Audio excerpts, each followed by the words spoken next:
Alrighty, so I'm not sure exactly what I'm going to be calling this yet. This is the first run. Thanks, Earl, for joining me and going on this test run with me. No problem. Um, so, guys, if you don't know who this is Earl Bennett. He has an amazing YouTube channel where he does a bunch of drum covers. He talks about drums. He gives lessons. It's quite the awesome channel. I love the way he has it all set up and has it running and going. One of the channels that I always look to try to emulate and get some good ideas on how to, do my channel. How's it going, Earl? How you doing? It's going great. Thanks for having me, Kelly. Yeah, thanks for And joining me. I appreciate your channel too and what you do. I think I don't know when you started, but we started around the same time. I think. I Really? was about two. I was about 2016. I started the end of 2016. I started doing it like my first talking type things, and I had a couple covers before that, but it was just me goofing around. Yeah, same here. I had like my personal YouTube channel, and that thing's a mess. It's got like a bunch of different things that I'm doing and whatever. So I Right. decided to make my own dedicated drum channel in like mid 2016. Yeah. Great. So, but I don't want to. I don't want to start asking questions. I'll let you ask the questions. Can you hear me? More about you, but also be fun and um, maybe fun for you. Hopefully, it'll definitely be fun for me. So let me know when you're ready, and I'll get going. I'm ready. Let's go. Okay, so here we go. I'm going to ask a set of three sets of questions. The first set should be pretty easy, real standard. Second set might be a little bit more challenging. Third set, maybe even more challenging than that, but ultimately, what I want is to have it go and become more fun with each set of questions. So, Okay. number one, have fun. Number two, answer them however you want. Short questions, short answers, long answers, doesn't matter to me. So we'll start with the first six, which I call drum-related questions. So drums, as you and I both know, is quite the commitment. How long have you been in this relationship? Okay. Here goes. I've been playing drums for 45 years. 45 years. Wow. Okay. I started playing drums when I was 15. I'm almost 60, not quite. I'm actually almost 59, so I should say 44 years. Is that right? I'm not good with math. It's been a long time. Let's put it that way. Yeah. It's a long time, long stinking time. And yeah, I mean, I've never stopped playing. That's the key to the whole thing. A lot of guys my age restart. They do like stop in Yeah. their 20s and then they restart and then they get back into it. I've never stopped playing. So I've done everything from studying music in college. I have a BA in music from Jersey City State College to recording in Nashville, recording in New York City, being in original bands, being in cover bands, being in wedding bands, casual gigs, corporate gigs, church Awesome. gigs, all kinds of stuff. So I've done a lot. Is that the Yeah. first question? Yeah, that's great. That's awesome. All Um, right. Question number two. So, unless you have one at the ready off the top of your head, it's really almost impossible if I were to ask you who your favorite drummer is, to just name one person. So, instead, I'm going to ask a more creative question. If you could take somebody's hands, take somebody's feet, take somebody's mind, and take somebody's soul, like which of those four parts would you put together to become like maybe the ultimate drummer? All right. Well, hands wise, um, would definitely be Vinny's. Yeah, I you know, agree. I mean, I think Vinny Caliuta's got the ultimate hands, ultimate. I mean, he's got the ultimate creativity too. That's the craziest thing. Now, I would not consider him my favorite drummer by any Yeah, means, but I love his playing. I respect it. Um, you know, so he encompasses all four of those questions as far as drummers go. For me, my favorite drummer is Danny Seraphin. So I love Okay. Danny's hands. Danny's got old school Buddy Rich hands. You know what I mean? And Steve Gadd's got old school. Well, he's got Steve Gadd hands, which is his own thing, you know. So Yeah. those two guys are tough. I think the soul of Steve Gadd is Yeah. definitely something that I think Vinny even has. You know, when you listen to Yeah. Vinny's Exactly. playing, Yeah. he definitely vibes on Steve. You know, Steve's one of those markers. You know, but there's Yep. so many markers. You know, I mean, there's so many markers here. So, you know, feet, I've never been a big foot guy, you know what I mean? Like Bonham's got one of the best feet ever, you know, when you listen to him do those triplets that he does, you know. I Yeah. always thought John Bonham at the bottom level, the kick drum side was his big thing.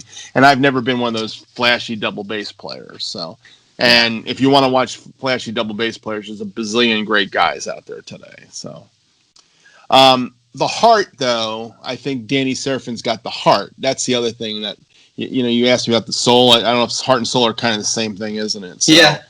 you know, but, you know, I've always played, I think I channel Danny Seraphin, Steve Gadd, and Jeff Porcaro probably more than anybody.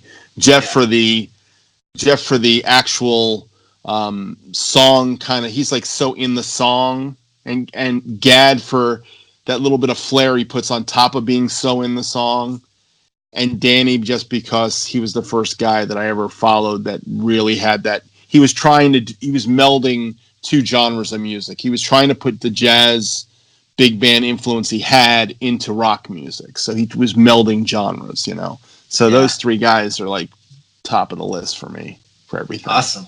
So I don't know if I Cool. answered that at all the way you wanted it. So. No, it's perfect. It's Okay. great. It's just, these questions are just a way to kind of not be so generic. They're generic Right. questions, but not asked in a non-generic way, just to Right. get like unique answers, kind of. Yeah. Um, Yeah. So okay, I I would guess. say it's Jeff's head. I think you had said head or Oh mind, yeah, didn't you? Right. So yeah, it'd be yeah, yeah, Jeff's mind. Jeff just knew how to play songs. He always played the right parts. yeah. That's Totally. what gets me about Jeff. And Carlos Vega was another guy that did that. You know what I Yeah, mean? They came from the same school of LA playing, you know, that always knew the right part to play. You know, yeah. so just something. Totally. Love that stuff. So Awesome. go ahead. I'm glad you recognize my uncle. That's really cool. Yeah, he's a favorite too. Great. Number 3, wood or nylon tip? Wood. Yeah, for sure. Okay. Number 4, double pedal or single pedal? I know you already kind of answered that. I'm a single guy, single pedal Yeah. more. Yeah. I can play Number double, but I'm single. Yeah, cool. Number 5, do you use a metronome, internal clock, both? You know, I think you need both. You know, you need a metronome will help you develop your internal clock. Yeah. So I think one of the best things that young drummers are doing today is playing to a click. But if you can only play music with a click, when you take the click away, you don't have your own internal. You're not spending the time with it, really. That's a crutch. Then it becomes a crutch. I find it like I play a lot of churches where they use clicks and stuff, and I find it easier to play those types of songs that are so kind of meditative, like these tribal drum Oh, beats, yeah. dum dum dum dum. It's easier to play that kind of a groove with a click, but Yeah. because you drift when you're playing it without, but you have to develop the internal. So the church I'm playing at now, we don't use clicks anymore. We don't use clicks for that. We use them for recordings and stuff. And I think that I have a pretty good internal clock because nobody's complaining about me rushing or dragging, Great. So I've developed it over, and it's, by the way, it's 45 years of playing music. Yeah. That's not something I developed. I mean, when I started, all you had was you go and play with a bunch of guys, and if one guy's pulling you, tugging you, you follow. I've learned. Yeah. I've learned how to just sit back and just go. No, we're going to sit here. I'm going to keep it back. Yeah. That's taken years to figure that out. How to stop a guitar player from running off somewhere. So. I love these answers. That your experience comes through in all of the answers. It's amazing. It's awesome. It's really cool. Yeah. Okay, so last drum question: why drums? There's a good story with that one. My grandfather, who I never met, my mom's dad, was a saxophone player, clarinet. He was a big band player. His brother was a big band piano player, Joe Marine and Nicholas Marine, back in the 40s, you know. So he had like this big band. My grandmother wanted me to play clarinet, so my first instrument was clarinet. And what happened was, I'll never forget this. My mom wouldn't let me play Little League one year. She said to me, this is what she said. She said, "No, I'm not going to let you play Little League because you're going to get hit in the face with a ball and break your teeth." I said, Moms. So, right, that's moms. You know, fear, total fear. So she made me play softball. I played Cub Scout softball that year. And we were coming back from a Cub Scout softball game, and we went to the local Acme, which was the supermarket in town. And I went over to look at the magazines at the Acme, the sports magazines. And I was coming back, I had a finder, and I basically had to go through the registers to get to her. And in the cash registers, there was this chain, this link chain. And I decided I was going to jump over the link chain. So I jumped over the link chain, caught my foot on it, fell on my face, and broke my two front teeth. Of course. There went my clarinet playing days. They were gone. You know, any little bit of clarinet I had in me was gone. That because I couldn't blow the reeds. Yeah. So the next year I was playing drums, and that's where it started. So, awesome. Here you are. Here I am. Yep. Oh man, sometimes, you know, like I'm not a fatalist, but sometimes it's just like things happen for a reason, and that seems to be like one of those types of things. That's an awesome story. It found me. Now, the funny thing is, I don't really count sixth grade, seventh grade, and eighth grade, and ninth grade before I had a drum kit as being a drummer, but I actually started playing when I was probably with my hands, you know, when I was probably 10, 11. So, but I really didn't get a drum kit till I was 15. That's when I consider my drumming career starting, my really playing drums. Nice. So, yeah. Cool. Okay. Well, that was awesome. It went better than I thought. Cool. So I'm going to come to the next 6 set of questions, which I'm going to call job-related questions. So basically, I went to this site called themuse.com, and they have a list of questions that employers ask employees, and they kind of guide you on how to answer questions during an interview. So I took some of those questions, and I'm going to play the interviewer, and you're going to be the interviewee. So maybe now, pretend like... is there any job I'm going for? Or is I'm going for the job of drummer, or am I going for the job of anything else? I mean, let's... Play with it? Okay, let's play with it. Let's play with it, yeah. Right. Okay, so, Earl, what are your strengths? Okay. I think my biggest strength in all aspects of life is I've learned how to listen to people. So be it musically listening to musicians on the bandstand and reacting to what they do, or be it in the business world, sitting back and reacting after I've listened to somebody's approach or what they're about, you know, what they're looking to do, and then coming up with my solution or how I would approach it.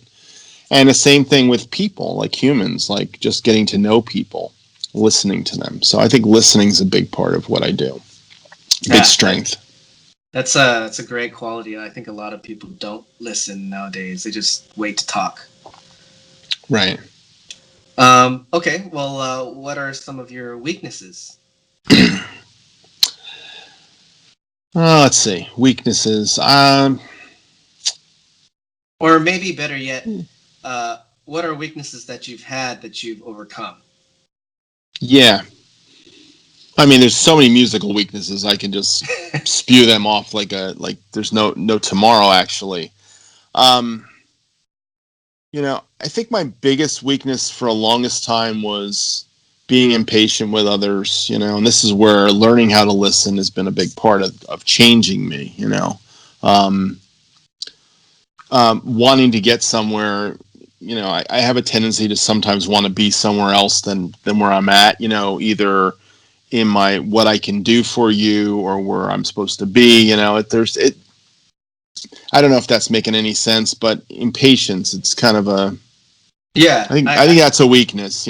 So what I have to learn to do is just sit back and relax and wait and yeah. not be impatient and not be pushing towards what I want, but to wait. So Yeah. Okay, great. That's a great answer. So can you give me an example of when you needed to exercise workplace leadership, or maybe even band place leadership? oh However you want yeah. to answer that. Hmm. Sure. Um I just got a question today on my YouTube.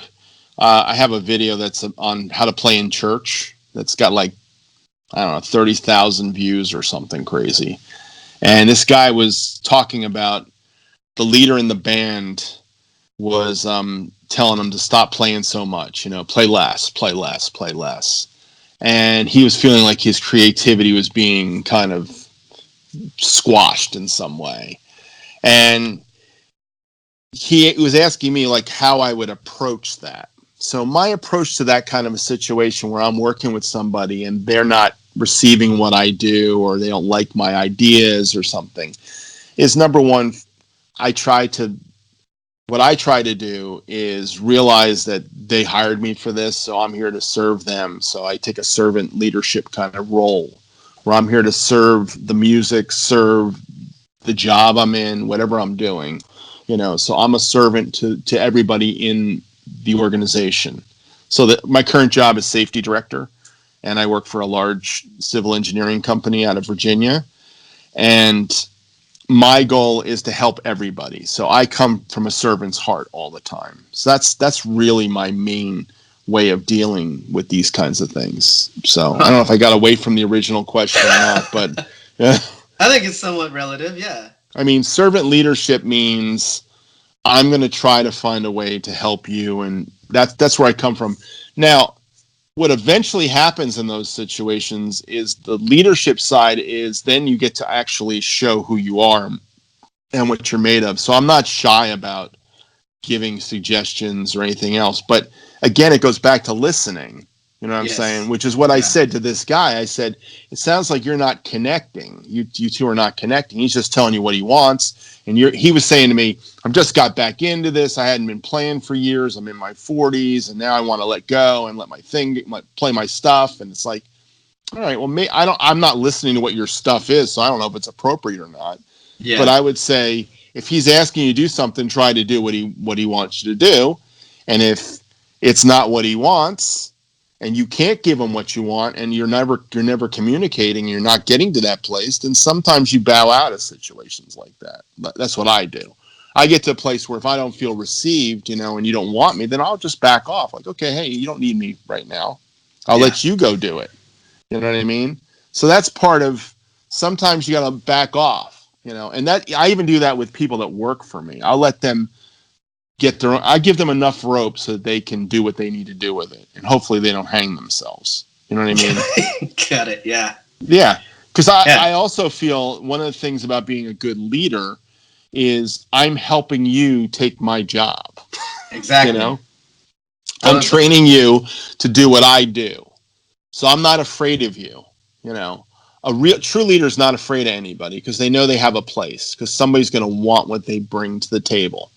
And so I'm going to try to teach you, if you're working for me, how to do what I do. And I'm going to give you enough rope to figure it out. And I'll never fault you for making a decision. But if the decision's bad, we will talk about it. But it's like, I'm not going to fault you for doing something I'm giving you the rope to do. I think that's a exactly. true leader is not afraid to go and do what they need to do. You know what I'm saying? Yeah, So and you're go not going ahead. to live forever. So you need somebody to come in and take your place eventually. Right. I'm not So going to want to do this forever. exactly. Right. Yeah, that's And that's awesome. and that's why, like, this guy in this situation, like, if this guy, he's saying this guy wants me in the band, but he just wants to tell me how to play everything. Well, maybe you need to be told that. Maybe you don't need to be told that. I don't know. I'm not listening to what you're doing.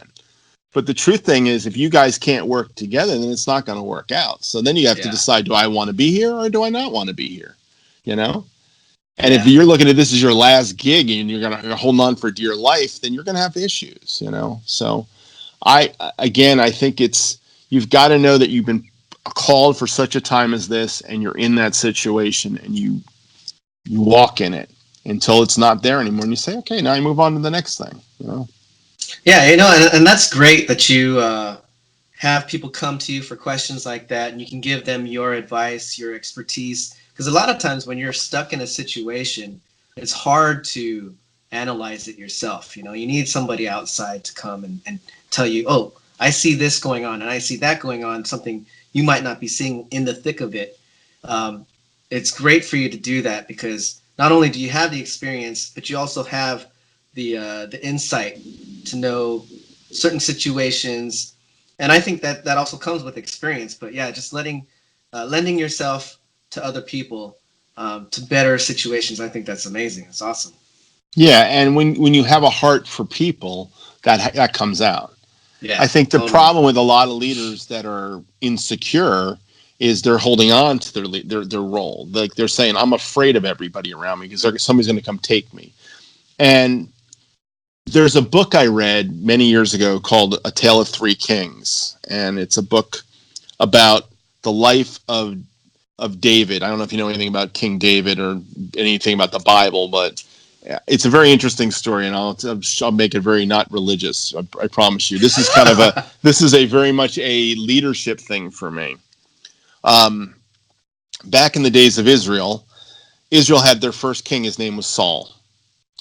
Now, you've probably heard the story David and Goliath. You know, Mhm. where David slays the Goliath the giant. Well, David was a man after God's own heart.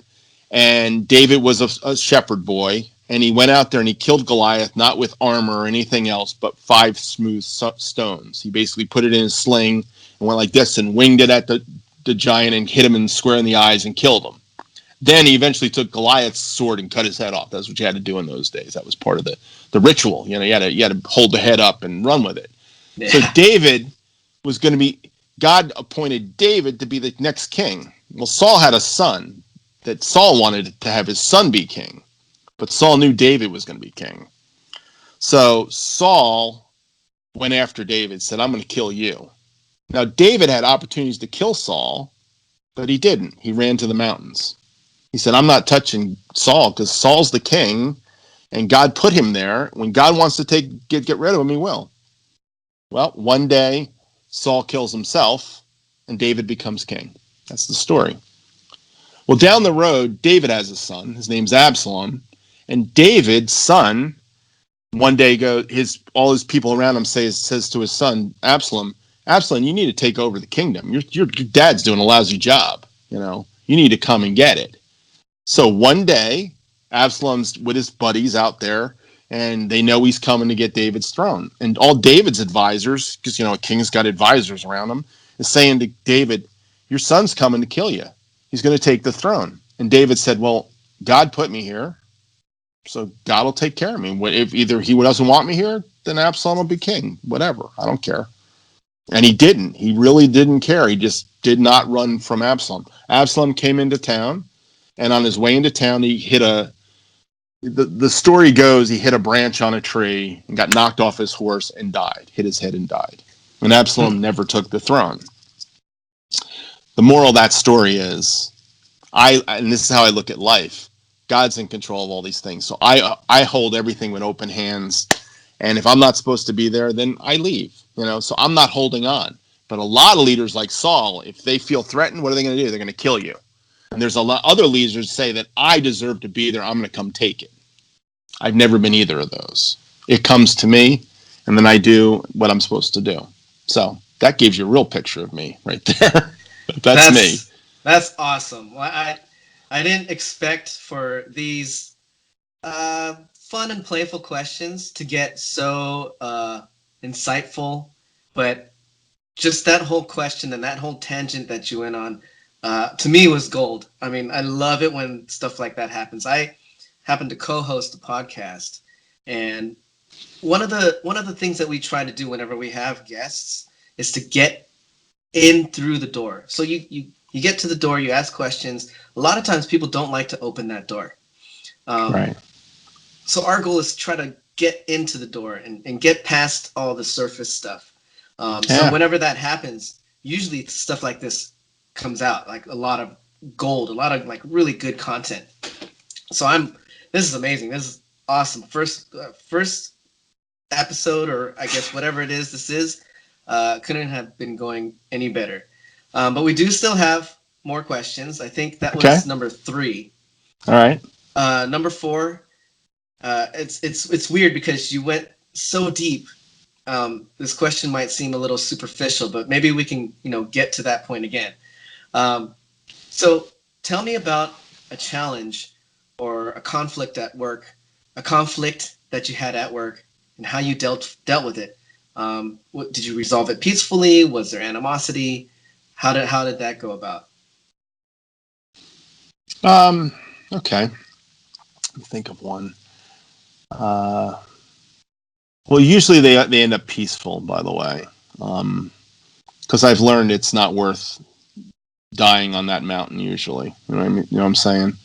Um, I have somebody I have to work with, and I'm rolling out a safety training program to the organization, and it's relatively new. It's all done based on online training kind of thing that I developed.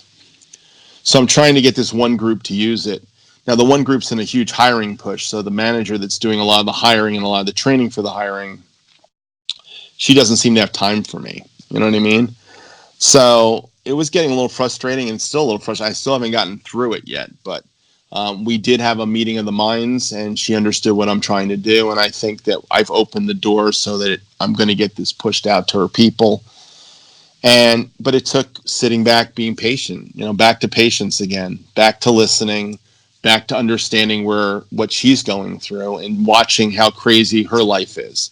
Because I think you have to have empathy for where people are at in life. You know what I'm saying? Yes. Yeah. And if you don't have empathy for where they're at, yeah, you've got a goal you've got to hit.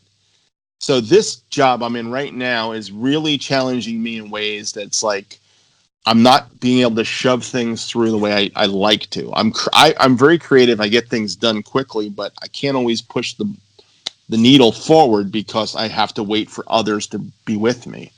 So that means a lot more time of you sit, you breathe, you say, okay, let me pick up Modern Drummer for a minute here. Okay. I have the advantage of working from home and walking over to my drum kit for 5 minutes and just smacking it, and then walking back and going back to work and doing stuff, I hope nobody from my company gets this deep into this podcast this YouTube about me, but that's one of my little tricks in life, which works wonders for me, by the way. So yeah. I think that's part of the secret is to stopping is you just have to stop and think, what are they going through? And if you look at people that way, you can resolve conflicts a lot quicker than if you just look at how it's affecting you. Yeah, it's a double-headed sword. You have empathy so that you understand what's going on with the other person, and you also have hobbies that will take your mind off of the stress that you're going through. So I think you're in a good spot. It's taken a long time, Kelly. Long time. It's not something I had 20 years ago. Trust me. Hey, as long as you're there, right? I would have ripped your head off 20 years ago. It's taken a while. So. Oh, that's great. Okay, so where do you see yourself in 5 years? That's an interesting question. If you'd asked me that 3 years ago, I might have said I'd be teaching drum lessons and retired, but I'm not. I've taken retirement out of my vocabulary. I don't. I'm looking at 60, looking at 65 is really where we're looking at. My wife is a little older than me, so she's already over the 60 mark, and I can't look at things that way. I'm trying to stay young. I'm trying to not stay young like being like silly and saying, I'm going to get, my facelift and that kind of stuff. but I'm trying to stay young at my heart, keep my heart young. So I'm listening, and I'm actually blessed to be at a very young church, very progressive young church, which is really challenging this old dog conservative, person. I'm being challenged, and challenged in a good way. So my whole worldview is being, I'm looking both sides of the world again, and instead of being stuck in one side. And I know a lot of my friends and a lot of people I've seen that are older than me, they get stuck into their thing and they can't come out of it. So I think the key to staying young is keeping that young approach where everything's new. And I'm trying to approach life like everything's new. So that's why, I'm hoping, I'm playing with my grandkids, supporting my children. I'm still working. I love what I do safety wise, and I love what I do drum wise, and I hope I'm doing playing lots of music. That's one of the things I hope I continue to be able to do, and I'm healthy enough to continue to do. That's why this last 6 months I've been working on losing weight, because I just want to be healthier. I have to be healthier to go into the next season of life. Otherwise, I'm done. I don't know if you realize I've lost some weight, but I lost a little bit of weight. So I feel a lot better. You had a couple of videos, right, where you, or maybe it was Instagram. I can't remember which one it was, but you had one where you actually mentioned how much weight you lost, and I don't know if you maybe put like a side by side or something, but it's definitely noticeable. It was an Ask Earl Anything that somebody asked me that question, and at that point I was at about, I don't know, probably about 50 pounds I'd lost. I think I'm at like 65 right now. Wow. So, great. Yeah. So, I'm just trying, and I'm trying to the thing about weight loss too is the same thing about everything else. It's our habits, Yep. The only way you lose weight is to put less food in your mouth. Yeah. But when food is love to you, and I've been taught food is love, that's part of my Italian background, upbringing. My wife's Italian. We love eating together. There's no doubt about that. We love, and food is like how you enjoy people. Let's go to a restaurant. Let's sit down and talk and hang out, or let's hang out in my kitchen, in my living room, and let's eat food. It's always around food. Everything's around food. So food has become, but you've got to limit what you put in your mouth if you want to maintain a certain weight. I never got that. I never learned that. I was taught. My grandmother used to give me food for love as a kid. So, it was like, I love you, and here's some Oreos.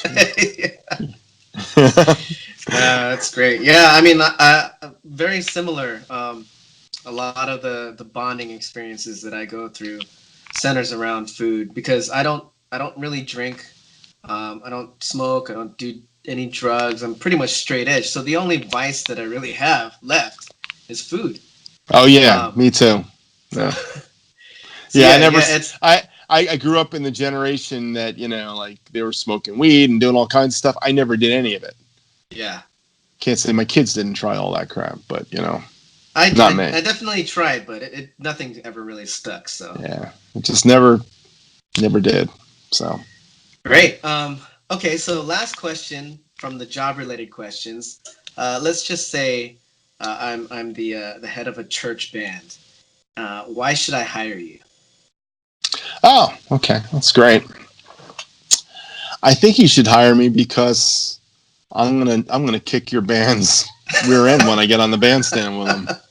I'm gonna challenge people. I mean, part of being a drummer is being a leader. There's no doubt about drums and leadership go together. Now, You may not be the leader, but everybody rests on that spot on the drummer to hold things together. And I had a guy I used to work for. His name was Mike Dacey. He's a guitar player, and he was part of the Wrecking Crew in L.A., part of the Hal Blaine crew. If you read the Hal Blaine book, his name's in the book. I've worked with this guy. I've done tours with this guy, and great guitar player. Became a Christian in the 70s and ended up at this church I was at for a couple of years, and that's where I did some touring from that church location. We did some tours together. And one day he came out, the first time he came out and played with the church band at that time, he basically came out and he looked at the whole team. He said, everybody submits to the drummer. And he was letting me know that we're looking to you to lock this thing down. So don't screw that up. Yeah. So what I think I bring to a worship situation or a church situation is I'm going to be solid. I'm going to hold it together. And that means playing what's appropriate, keeping the grooves together. And if something takes a twist, I'm going to react to it and go with it. And again, that's ears. That's the ears. Because things go wrong. And you can't stay sometimes on what you're on when something takes a left turn. You got to follow the left turn. And then you got to drag them back to the grid, back to where you want it to be. Unfortunately, I don't think it's the grid always, but I mean, but sometimes it is, and a lot of churches today, they're using tracks. So, I mean, it's all about playing along with tracks. So for me, then I have to hold it together and help everybody find their way back on, which might mean simplifying a part to drag them back to it. So I think I have that ability to be the leader of the band from behind the kit. So. Awesome. Cool. Okay. So 2 out of 3 down. This last section is, I want it to be the most fun section. So I know we talked yesterday and you mentioned that you're married, you have a wife. You mentioned it again today. So for the married men who I asked these questions, I basically went to a site called luxmatchmaking.com. And according to them, these are the 6 best questions to ask during a speed dating event. So, if you can, try to pretend that you're re-meeting your wife for the first time at a speed dating event. Are you ready? Oh, let me just preface this. Okay, that's might be really tough because I got 36 years of marriage under my belt. So, all right, but let's give it a try. All right. So, they're pretty easy questions. Have you traveled? By the way, anywhere? I don't think she would not marry me. By the way, if we were speed dating, okay, that had nothing to do with it. So go ahead. Got it. Okay. Have you traveled anywhere interesting lately? Yeah, been to Toronto. Oh, been to Toronto. I love Toronto. Did you go to the what do they call it? It's like a market, Kensington Market or something like that. Kensington Quarters. There's I didn't go to the market. Are you talking about the Underground Mall there? I went to the Underground Mall thing. Yeah, there's that too. I went to the Underground Mall. I went to the CN Towers. I went to the Ripley's Believe It or Not Aquarium. I took a nice tour around the city, and I went to Just Drums in Toronto with Mikey V. Oh, he brought me to Just Drums, yes. But I didn't get to the Kensington Market. But I know what you're talking about. Yeah, I love that city. It's awesome. Really cool. Yeah. I've been there twice. I actually had a buddy of mine. I'm a big hockey fan. And he got me tickets like 15 rows up to Toronto versus Montreal. It was an amazing game. That's wild. I actually was a huge hockey fan as a child. Huh. So I went to the Hockey Hall of Fame. Oh, cool. Yeah. I used to be a goaltender in high school. Really? I was a goalie. Yeah. So I was like, New York Rangers were my team. Of course, they hadn't won anything in forever at that point, and it took till '94 for them to win. And then once they won the Stanley Cup, I stopped watching hockey completely. I said, I don't have to watch this anymore because it'll be another 50 years before they win again, so it doesn't matter. Yeah, but that's great. Yeah, I played left wing since I was 13. Switched around positions, and I still play today. But yeah, it's crazy. '94, I was actually rooting for Vancouver because my favorite player was Pavel Bure. But it was awesome seeing New York win. I mean, that time in hockey when New York won was probably the best era of hockey. So you haven't really missed much not watching. I agree. My brother's a big hockey fan, so that he's continued to stay in it. You know what I mean? No, I watched this whole history of the hockey, from the beginning to almost the end. I had to bail after that. I needed to go back to get my wife at the university she was speaking at. But I was at the Hockey Hall of Fame for a couple, 3 hours, and most of it was watching movies, and the goalie masks. I love the goalie masks. I got pictures. I got pictures of Eddie Jockman's goalie mask. That was just awesome. That to me, he was the goalie I wanted to be, I guess, when I was a kid. So. Oh, that's interesting. That's great. Awesome. I don't know if that Um, question worked the way you wanted speed wise, but you know. you know, these are just questions to get into you, formatted in a interesting way, but it really doesn't matter how you answer. Like, there's no Okay. rules. Because there's no But yeah. speed in that question. I did not speed it, Oh, but exactly. That's right. We probably have to switch by now. um, but whatever. I don't care. Number two. What's your favorite place to eat? um, favorite place to eat. I have so many favorite places. I love eating. Um, they all revolve around places that my wife and I love together. So I would say my favorite place to eat was in Italy. Oh, You know, when we nice. were in Italy a couple years ago, and we actually went to this. We went on this food tour. We went on two tours that ended up at the same castle where we had food at that castle. One was a chef event. We learned how to be a chef and we made the food. You know, there were seven of us. We made the food, the meal. It was a bolognese with ravioli and homemade spaghetti, and you know, and we made tiramisu, which was wonderful. And then we went to a wine tasting event that brought us to Siena, which is where they do that horse race thing. And then we came Hmm. back there and had dinner with wine. You know, at that was my favorite place to eat, just because the ambience and the atmosphere and the fun we had around it. You know, but I have so many places I love eating food. I mean, I'm a food guy, so I mean, just love food. And there's been places in my history with my wife. We have had places where they love us. Like we had this bonefish in Coral Springs, Florida. We used to live in Coral Springs, which is a little bit west south of us. Okay, and there was a bartender there. His name was Casey, and we used to go in every Thursday night for dinner. And every Thursday night we go to dinner, and we'd be the packed place, and we go to the bar, and Casey was there, and it started. We would order. She would order a glass of wine, and I'd order, I don't know, probably a mojito or something stupid like that. I think back in those days, or maybe something else. I'm not really a beer drinker, so, and I'm not much of a drinker anyhow. But he would just basically, after a while, he got to know us. We always tipped him well. He'd give us drinks, he'd give us appetizers for free. He'd just comp them to us all the time. So that was like Wow. one of our favorite places in Coral Springs for that era. You know, that era it was all about going to Bonefish every week. They knew our name, the waitresses knew our name, and you know, we like going to Yeah, places where people know your name, you know, where you're known, you know. I So love that it. always makes us feel good, you know. So that's part of the food, you know. But so many food places, so many food Yeah, you got places. the whole Cheers thing going on there. You know, Everyone knows your that was name. the closest I ever got to Cheers. But yeah, you're right. Cool. Okay. So this question was also on the job related question, but I want to know if you would answer it differently to your present slash future wife. Where do you see yourself in 5 years? Still with you, babe. Still with you for forever. Um, Awesome.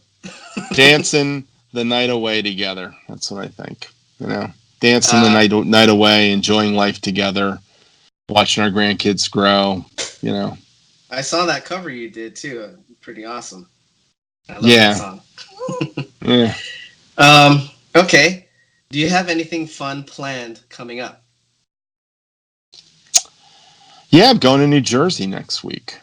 Now, some of it's business, and there's some of it's family and vacation. You know, and when I'm on vacation in New Jersey, one Sunday I'll play at my friend's church in Beach Haven.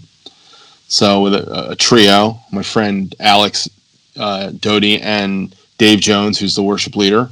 So we'll get to play together, and we'll have breakfast before we play and hang out. You know, so that'll be a lot of fun.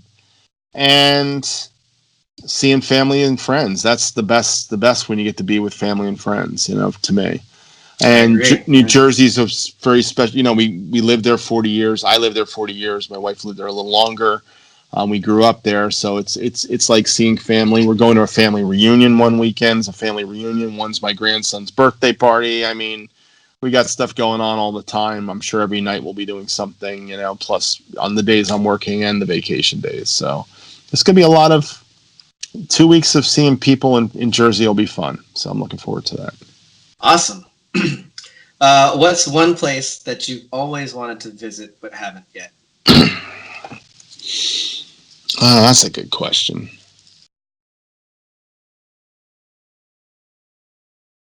I'd like to see more of Italy. I didn't see enough of it. That's what I would say to you. We didn't go to Naples. We didn't go down to Naples. We weren't down in that section. We were in Florence and we were in Venetia and we went to Bologna. And those were beautiful cities. So I'd like to go see more on the Amalfi Coast in Italy. Yeah. I found Italy to be one of the warmest places as far as friendliness. They were one of the most friendliest people I've ever met. I just felt at home there. Do either of you speak Italian? No, not. I didn't speak a lick of it, and my wife tries. She tries to speak Italian. She's got a few words, and she's trying to get me to learn how to speak Italian, but I'm trying to learn how to speak some Spanish words. So my Spanish words and my Italian words get mixed up, and it's like learning another language is really hard. So as far as I'm concerned, I am so impressed by people that can speak other languages. Like, little French kids make me so. They're so amazing. They can speak French, So. I think that's a Steve Martin joke, by the way. It's from a long time ago. Awesome. Okay. Last question. What's something important you've accomplished at work recently? At work. Okay. Well, I think the big thing that when I started with this organization, I was a consultant. So they brought me in because they needed somebody to fill the role of somebody who's not there anymore. And it was big shoes to fill, And I had a different approach to safety and what I do. So I've always had a training side. Like part of me has been safety, like all the compliance and OSHA and all that stuff. But the other side has been training, teaching people how to do things. And that's probably why I feel comfortable in front of a camera. That's why I can get in front of a room of people and talk to people. And I don't get weirded out, because a lot of people get weirded out when they get in front of people. You know what I mean? Yeah. So this organization I work for is about 600 employees, and we're in about 10, 12 states. And it's impossible for me to be everywhere to teach every safety class. So I saw that. So last year I helped bring the idea of bringing training online to people and developing our own online training. So the way you do that is something called a learning management system. And we sourced learning management systems, and we chose one for the company that matched our HR system, information system. And now I'm developing training in it. So I'm doing a lot of training development from this studio, by the way, because I turn PowerPoints into movies, and I speak over PowerPoints, and I bring some film into the courses where I can, where I can get film and clips of guys working and stuff. Yeah. And I'm starting to roll that program out, and that's a huge thing. So it has the potential that everybody will have a consistent training when they come in. They're hired. And the goal for the company is not just to do safety training, but to do all training with it. So right now I'm just the safety guy, so that's all I'm doing. But who knows down the road what I'll be doing, because I do have a learning and development background, teaching and developing curriculum and all that stuff. So wow, that's awesome. Yeah, there's I can tell that there's no retirement in the near future for you. No, you still got potential to fulfill. And I'm having more fun with this than I've had in years. The last company I was at was actually stifling me. They put me on the last company I worked for. Matter of fact, I'm in a whole new industry. I was in telecommunications for 36 years. So the last company I worked for, we did cable installations for Comcast, basically. It was our only client. We had one client, which that's terrible to have one client, by the way, in my book, And I had two guys working for me. I developed all the training, all the safety for the company. And then one day they said, yeah, you don't need these guys anymore. You can do it all. And I think they really thought I was going to leave or something, but I never left. And eventually one day they sold off half their business, and I was told I'm done. So I had to reinvent myself. And this is how I started YouTube, really. Because the year that happened was 2017, and I'm now out of a job, and I'm basically trying to figure out where I'm going to go in life. And I had a pretty good I had a good parachute, let's put it that way. I had a good parachute. And it took quite a few months to figure out what I was going to do, you know. And at first I thought, like, it's early retirement, so maybe I'll teach drum lessons, you know. And that's when I started goofing off more and more with YouTube, you know. And my daughter, on Father's Day that year, I lost my job in March, so now it's like 2 months later. She sent me this CD and music package called Drum Star, which is a Music Minus One I had as a kid as a record. I used to put it on a turntable and play the record, and he had charts. And she sent it to me, and I was like, "Wow, this is cool." And I put the CD in, and I dropped it on my iPad, and I started playing and reading the charts. It was like I was a kid again.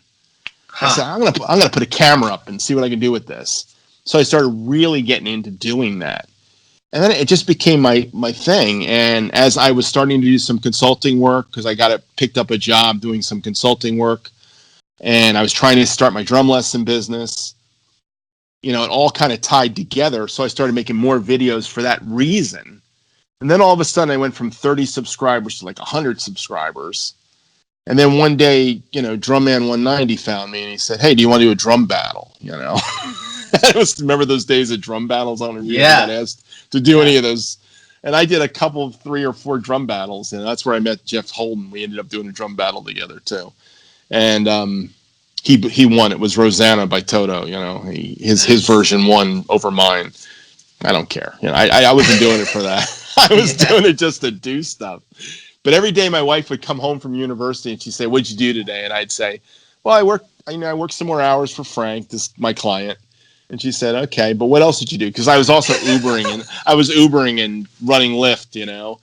And she goes, "You go out and do any Uber?" I said, "No." She goes, "What'd you do?" I said, "I made another drum cover." She goes, "You made another drum cover?" "Yeah, I made another drum cover." and I just started making drum covers and talking to the camera and making more drum covers. And all of a sudden I went from 30 to 100. And then I don't know if you remember, but at the end of 2017, Drumman 190 and Drum Covers by Bill did a contest for top drum cover of the year that year, right? Yeah. And I did Carry On My Wayward Son by Kansas, right? And I sent it in, and it got into the first 10. And then I got down to the top 3. And I was up against BD Dubs, Beats by Jay, and myself. And my cover won. I won the $100. There was a $100 prize, and I won it on New Year's Day. And that day I went from like 215 or 20 subscribers to like 400 subscribers in a day. It was the craziest thing. You know, and I had 3,000 views on my, and that's all another, I don't know how that all happened, but, you know, that was the thing that started it, really. I was like, I can do this. And during that time, I started really learning how to make fast drum covers, because I have a studio and I know how to get my setup all set up, and I started knocking them out. And then YouTube said, "Well, you better knock them out, because if you don't have 1,000 subscribers, you're not going to be able to monetize anything or do anything." So that became the next challenge. So you give me a goal, forget about it, I go for it. Yeah. So the next 6 months was, I'm going to get 1,000 subscribers. While I'm working, I got more clients I'm working for now, and I'm working for the company I'm with now, and as a consultant. And in between that, I'm doing all these drum covers, and I'm doing all these Ask Earl, and then Ask Earl Anything happened. And that happened by accident one day. Somebody asked me a question, I decided, let me just talk to the camera and answer the question. It was 11 minutes. Then I did another one the next week because somebody asked some more questions, and then it just started. And then last year I did like almost an Ask Earl Anything every day, every week. Now I've slowed down. It's like a couple times a month I'm doing them, but I'm still knocking them out. You know, I just knocked another one out. I'll release this week sometime. But that's awesome. That was my journey. That's how I got into doing drum cover. And by doing drum covers, I got into doing drum covers because the last company I was at, where I was doing all the training for them, running around like a chicken with my head cut off, 7 years of doing training classes for them. Um, 700 nights in Marriott hotels, traveling all over the place for them. Okay. Crazy town, I was living in. The travel was driving me nuts. The I last bet. year of the last year of that time with them, year and a half, they asked me to make some training videos because everybody got an iPad, because when you work for Comcast, you had to have an iPad. So I said, yeah, I can make a training video. So I went and made one with an iPad and made it. And they said, we love your video content. We love the music you put on, the voiceover you did on it, but the video is terrible. So they bought me a camera. So when they fired me, they sold me the camera because they didn't know what to do with it. So they sold me the camera for cheap. So I had a camera. I was like, this is it. So I have a DSLR camera, and that's how I started making videos. And that video editing stuff has really come in handy now. And, actually, when I was in that consulting thing, I was doing voiceovers for people. I did all kinds of crazy stuff that year. And I was having a blast. And I would say one thing, you only do YouTube if you have a blast. Yeah. Have fun. If you're not having fun doing it, then stop doing it. It's all about having fun. Exactly. It brings the kid out of me, brings that child out of me. And yeah, you know what? That was the one thing I was going to say is like drumming and music is probably one of the cornerstones of us staying young at heart, because not only do we have to keep up with what's going on musically, but also technology as well. You have to like stay new and stay relevant. And Right. the YouTube thing helps tremendously with that. Like it forces you without forcing you to stay in the new and stay like on top of things. And that's what kind of keeps you young at heart. Definitely. And as you get older, it becomes really important you stay young at heart. See, you got a little baby girl now, so you're going to be dad, and now you're going to become even more responsible, because now you feel responsibility. And I'll tell you how I was responsible as a kid, and that's a long story. I don't want to get into that aspect of it, but I will tell you the time I felt the most responsible as an adult, when it really hit me, the responsibility thing, and I realized I am no longer a kid anymore. I was working for this cable company. Now, when I got married, my wife had a 3-year-old daughter, who's my daughter, Bethany. I love her to death. She's my daughter as far as I'm concerned. But I didn't understand being a dad, really. And my wife knew that. And my wife really wanted to have another kid. So let's just put it this way. She made sure we had another kid pretty quick. So she knew how to get that out of me real easy. So 6 weeks after we're married, she gets pregnant. So now we're having another kid. So now I'm 11 months into my marriage, and my son comes along. And 4 days after my son comes along, I'm back at the job or whatever. I think it was 4 days. And I'm at the job. I'm in New Jersey. I'm working for this cable company, and they've got this big tower, right? And it goes about to 125 feet. And at 125 feet, there's a big red light. And at 85 feet, there are these 2 white lights, which are just light bulbs. That's all they are. Light bulbs that go in specific light fixtures for the tower. It's a straight tower up. It's all guide down and stuff. So I come to work one day. It's the end of January. And my boss says to me, he says, you got to climb up to 85 feet and change the light bulbs. So I put my belt on, my strap. He gives me a couple light bulbs to put in my pocket. And now I got to climb this tower. So I climbed the first 25 feet on ladder pegs. But then when you got up to 25, the ladder stopped. And you had to climb inside the tower. So you're actually climbing the tower. I climbed all the way to 85 feet. And I got up there, and it's cold. And I belted off, and I'm sitting there. And when you're on a tower, it looks like it's not moving. But at the top, it's doing like this. Yeah. And I'm going about 4 or 5 feet back and forth on this tower. And I could see the ocean, because we were really close. We were like 2 miles from the ocean. So I could see the ocean. And I'm sitting up there, and I'm going, what the heck am I doing up here today? Now, I was the guy that would go to Great Adventure in Jackson, New Jersey, and ride all the crazy roller coasters. I was the guy I was a goalie, so shoot pucks at my face. You know what I mean? Yeah. Go ahead. I got squared so many times in that Jock Plunk goalie mask I had. You know what I mean? So I was that guy. I was nuts. I was crazy nuts. I'm up on the top of this tower and I'm going, what am I doing? I have 2 kids at home. My son was just born and I was holding him. This is the craziest, dumbest thing I've ever done in my life. I almost dropped the bulbs, changing the light bulbs. I got the light bulbs in, locked it down, and I climbed back down to the bottom. And my boss says, great. Next week, you're going to go up to 125 feet. I said, I will never climb that tower again. There's no way I'm ever climbing that tower. And that was the day I realized I am responsible for myself, but I'm also responsible for my son, Matthew, my daughter, Bethany, my wife, Stephanie. I'm responsible. And that's when I became a grown-up. And believe it or not, most of my life up until this last year, I've been a good grown-up. I take care of things. You know, as you can hear, like my answers to business questions and stuff.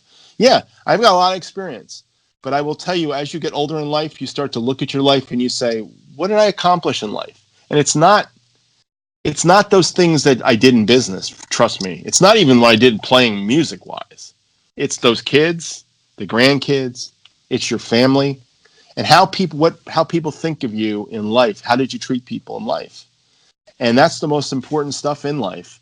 And I've been learning the last couple years that I want to live my life out having fun, playing, because that's what you do. You eventually, because I've watched my mother-in-law, she's in a home now, she has Alzheimer's, and she's like a little kid. And I remember when we could have all these ethereal conversations with her, and now you can't talk about anything else but, hi, it's great to see you. What'd you have for lunch? Yeah. And then she asked the same question again. Where are we going for lunch again? 50 times because she's got Alzheimer's. She's so childlike. And I'm saying this is where we go. We go from being a child to being a grown-up back to being a child again. So better you learn that before you're 80, that you're going to be going back to there. Start experiencing it while you are old enough to enjoy being a child. So my kids are all grown up, but I want to play like kids. I want to enjoy life. Music keeps you having that play in you. Your kids do. So enjoy your kids while they're young. And that's the hardest thing to do when you're trying to make a living, is to come home and enjoy that. And I will give you one other tip of advice for being a parent, okay? When your little girl gets to 7 or 8 years old, they're not as cute as they are when they're 1, 2, 3, 4. But I will tell you this. When they get to 8, 9, 10, 11, 12, 13, if they're still running to you when you come through the door, act like it's the first time, every time. I learned that by my third one, my daughter Sandra. I did not understand that the first 2 with my son and my daughter. Now, my son had the advantage of, always being dragged with me on Saturdays to the music store, so we have some special stuff. But I really do believe that playful thing that they need to keep it as long as they can, especially little girls. So make sure you're there when they jump on you, you let them jump on you. I remember my daughter Sandra jumping on me at 13 years old. Like she'd come running down the stairs, Daddy's home! She'd jump at me. And I was like, oh, you've gotten so much heavier. Do it as long as you can get away with it, and always hug them and love them. That is so important. Yeah, it's funny you say that, because just the other day, she does it all the time. Every time I'm gone for a certain amount of time, whether it's I'm working or whatever the case is, when she sees me again, she has just the brightest, biggest smile, and she's 4, almost 5 months. She already she puts her hands out, wanting to hug me. And I told her the other day, I was like, I hope you never change. I hope when you're 20, you still do this. And I feel like I'm in that spot where, and it's odd that you say that they're not as cute as when they're months old, 1 year old, 2 years old. And I never thought of it in that respect. So it's awesome that you told me that, because now I get to keep that in mind and remind myself that I said to her, I hope you always do that. Yeah. Because really, you hit the nail on the head. It's the exact same thing. When she was born, I saw her come out of my wife, and it was like something right there just snapped and changed in me. and life has nothing to do, like, of course, work and music and all those other things are highly important, but they don't hold a candle to how you treat this little person, because it's going to form who they are. Right. And like the whole evolution of us as a race is you're supposed to be better than your parents, and when you have kids, they're supposed to be better than you. Right. And it's just the way to evolve the human race, and better in any way that you can foster them to be better. I Right. want my daughter to be a better person than me, in all aspects, whether it's my strengths or my faults. If I can guide her to be a better person, I think I've done a good job in life, no matter what I did with music or work Right. or any of that other stuff. So it's awesome. I couldn't have imagined this conversation going any better. I told you before, I thought this was going to be 15, 20 minutes worth of content. I think we've gone over an hour, and I think we have too. Yeah. I couldn't have been more happier. Well, let me say one more thing to you. Of course. Don't ever worry about screwing your kids up, because you will. There's nothing you can do about it. Great. Okay. Awesome. I won't go into all that. Yeah. But maybe you can call me back some other day when you talk about that. I have a whole stories about that too. Do not worry about it. They will come back. They will find themselves, and you're right. You help form them, but we all have parents that make mistakes. There's nothing you Yeah. can do about it, because what are they learning from? Imperfect beings. We're not perfect. Yeah. So don't allow yourself to take that on. But yeah, keep this. I'm glad we got to talk about this stuff. I don't really get to talk about this stuff on camera, so I appreciate that. Yeah, it's cool. I just want to do a shameless plug. Earl um, did a couple of songs on drums on my album, so I'm gonna put links to where you can listen to it. But he did an amazing job. I reached out to quite a bit of the drum community that we're both into, and some people, I'm not going to name names, but some people overcommitted, and then at the last moment couldn't deliver the songs. And I actually went to you, and you knocked them out like crazy. And not only did you knock them out in like record time, but you did it in a way, and I knew you would do it in the perfect way that I wanted them to be done, because you have that awesome feel, you have that old school mentality. And I just wanted to know how you felt with that experience. Was it something that was challenging? Was it easy to you? How did you go about that? Something, Kelly, thank you for letting me have that opportunity. Number one, this has been an amazing year of actually being asked to do a lot of different projects. I go years where there's not a lot going on, but I think YouTube has kind of opened some people up to calling me and doing different things. And yours was a huge surprise, and I enjoyed the heck out of it. And it was challenging, because I want to do what's good for the artist. I'm listening to what your demo sounds like, and I want it to kind of sound what you want. So I'm really sensitive to that. And the thing I miss when I do tracks for people in my studio is not having them there to do it. And I've been doing some tracks lately with some people in town, some people from the church that I'm working with, and I've worked on a couple. And these are not church projects; these are their personal songs. One is producing it for a girl singer. We did some tracks down here, and I've been having a blast being in a room with somebody saying, "Let's try this," or "Let's try that." You know what I mean? That's what we didn't get. So I was just happy you were receptive to what I sent you. That's the big thing, But yeah, it's not hard for me, because I've always wanted to be a studio drummer. Yeah. Steve Gadd, Yeah. Jeff Porcaro, Carlos Yeah. Vega, Jim Keltner, Hal Blaine. Who are the guys I talk about are studio drummers. Rick Murata.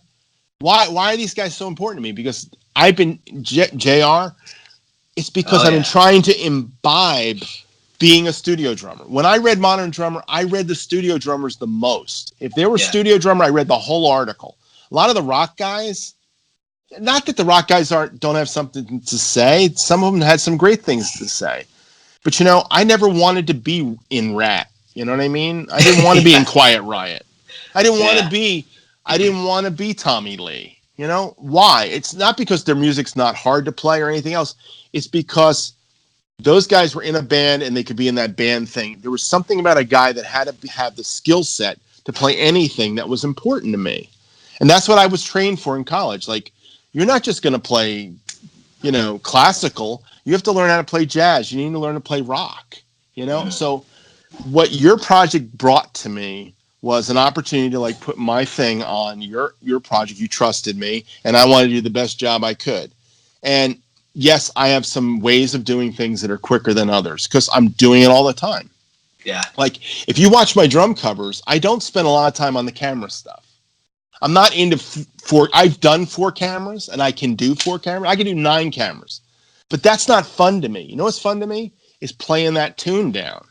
Yeah. So what you get from me now is most of my drum covers in the last 6 months have actually been done in less than 1 hour. I can't, matter of fact, I can't think of a drum cover I haven't done in less than 1 hour in almost a year, probably. And what do? I stick the camera on me and I just start going and I'm not talking about an hour after I've practiced it for a day and a half. I don't practice it at all. I basically sit down and let's play this. Boom. And I listen, I hear, I play what I heard on the album version of it, what inspired me by the drummer, and I let that come out of me. Because I've been doing this 45 years, and I've had to sit down with bands and not even know a song on the bandstand and play. I did this gig in college at 19 years old. It was a Russian-Polish band, okay?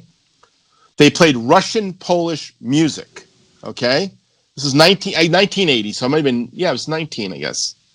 It was 1980 was the year.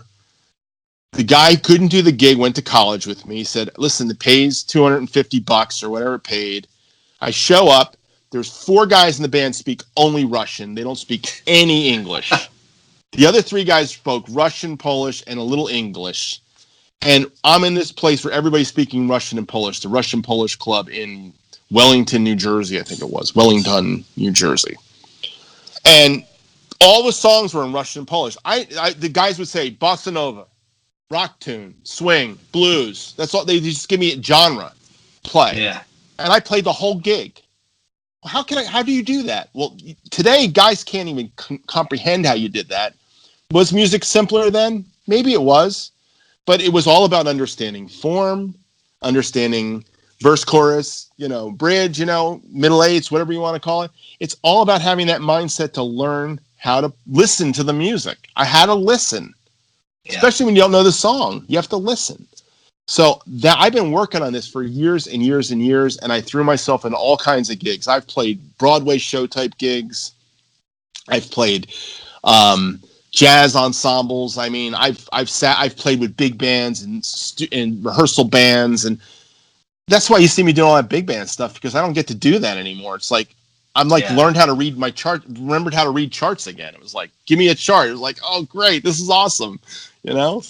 So I just love the fact you thought that I could bring something to your music. And I think what I was losing, to be honest, and it's just come in the last 6 months, going to this church and working with some of these young church musicians again, is they're letting me in a little bit and they're using my studio for different things. And I'm realizing I can play the young music. I just don't listen to it enough. I listen to a lot more older stuff because that's what makes me happy. Yeah. And what you do in life is you listen to what makes you happy, the era you grew up in.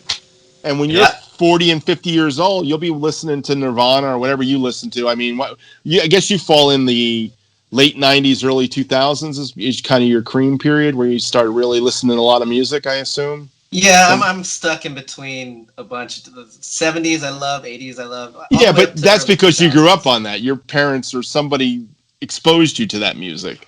Like my kids all listen to Beatles, but I know kids that, a lot of young people I listen to, they want to listen to their music pretty much. My son was that way. He was listening to Green Day and Weezer and beyond, Riley, Kyla, or, Riley, whatever his name is, he's got a whole list of people he listens to, crazy stuff, He's always, Dad, you got to listen to this. And I'll listen to it once or twice, but it's not what I vibe on. Yeah. What I vibe on I have a playlist on Spotify of like 500 songs that my wife and I have.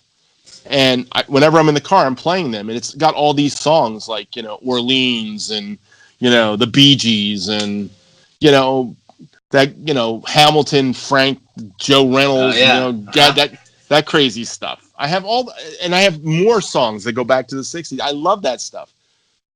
Why do I listen to it all? It makes me feel good. You'll go to what makes you feel good. We all do.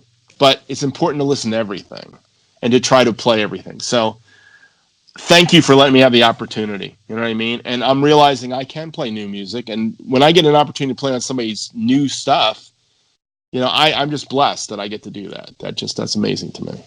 So Awesome. thank you. That's cool. It's funny. One last thought. I wanted to kind of share a story of the grass isn't always greener.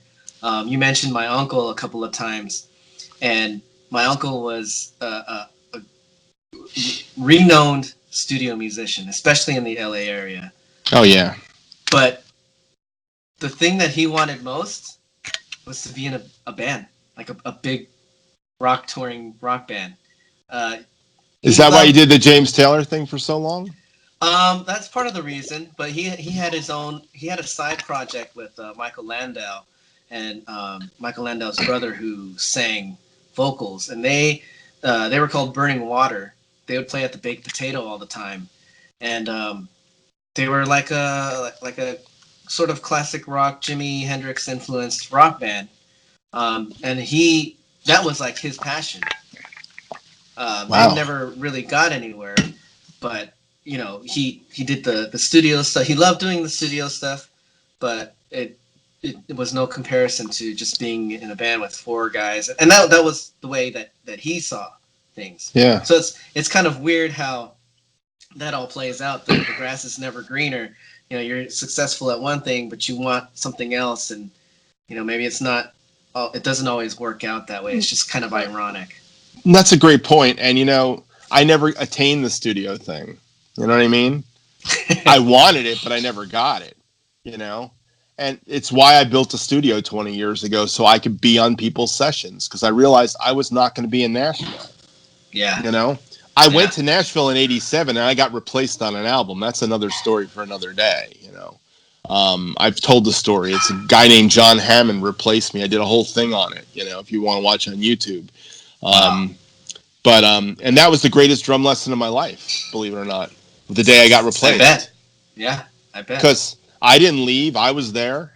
And Kenny Aronoff's got a similar story where he got booted off the first Cougar album he was supposed to be on.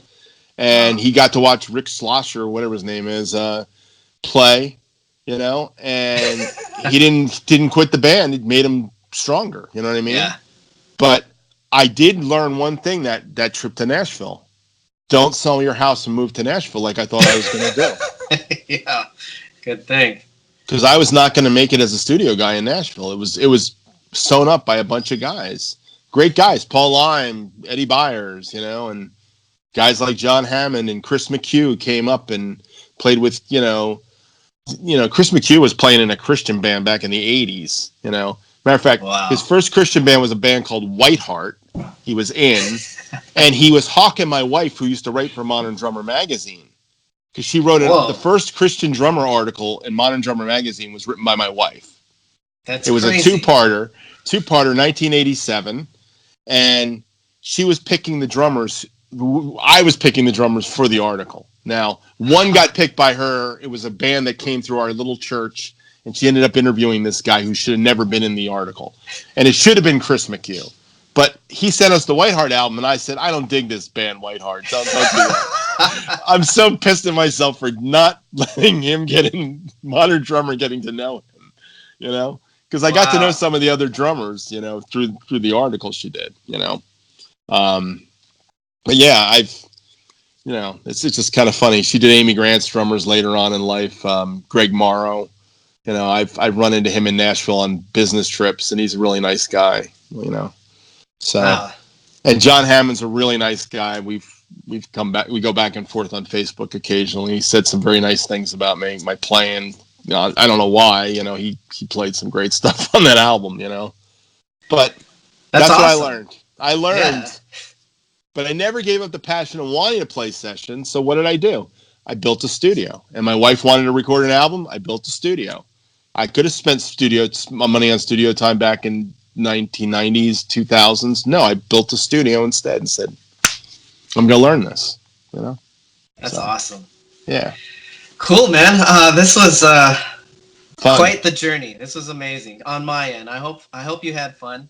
I had a blast. I can't wait to see this. And you know.